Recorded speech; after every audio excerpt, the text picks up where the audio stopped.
पाटील आ?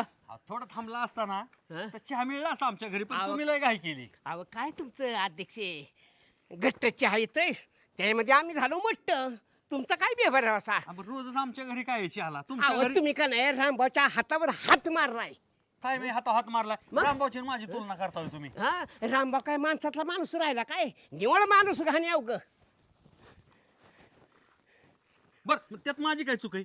बाळासाहेबांना त्यांनी बाजूला घेतलं आणि आमचं महत्वाचं काम आहे. आजपर्यंत मला सांगा हा. असं झालंय का कधी की एखादी गोष्ट आपण लपवली त्यांच्यापासून सगळ्या गोष्टी घालाघाला बोलतो आपण. कधीच ना आपण मोकळ्या मनाची माणसं ह्याच्यासारखं डॉफीच आपल्याला येत नाही पण हे मतलबी लोक आहेत दोघं बी तुम्हाला मी सांगतो मध्ये बाळासाहेबाची बायको माहेरला गेली होती त्यावेळेस कसा आला लोटांगण घालीत तुमच्या घरी अध्यक्ष चला पाटील चला अध्यक्ष चला पाटील चला आणि आता रामभाऊने 4 माणसात बसलेल्या बाळासाहेबाला आपल्या समोर उठवून नेलं म्हणजे आपल्या नाकावर टिचून नेलं त्यानं एवढंच नाही हा. मागे एकदा हा. अण्णा काठी घेऊन रामभाऊला ताणत होतं हा. त्या सीमावणीला काहीतरी म्हणलं म्हणून हा. रामभाऊ आपल्या दोघाला काय म्हणलं हा. तुम्ही दोघंच वाचू शकता अध्यक्ष आणि पाटील. हा. तेव्हा आमची गरज पडली हा तवा गरज पडती आणि आता कसं बाळू साईडला ये मग महत्वाचं काम आहे काय रामभाऊ तर तुम्हाला नाही सांगणार. अहो हे नाही कधी आयुष्यात खरकाच्या हातावर पाणी ओतलं नाही होय? हं?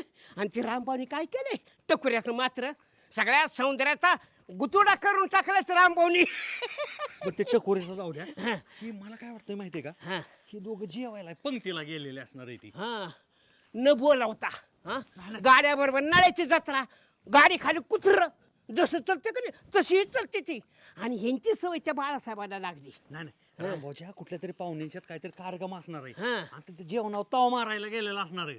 जाऊ द्या काय करत असले अहो, जाऊ द्या कसं हं. बरं ते जाऊ द्या पाटील. हा. हा? मला सांगा माझ्या सासवडीत जागरण गोंधळाचा कार्यक्रम होता. होता की रामभाऊला म्हणलं लिमिटेड जागरण गोंधळाचा कार्यक्रम आहे. हा. रामभाऊ कसं म्हणलं नाही नाही तुमच्या सासऱ्याने मला फोन केला आमचं सासरं फोन करल वय तो बरं आलं रामभाऊ टिकीत बसून.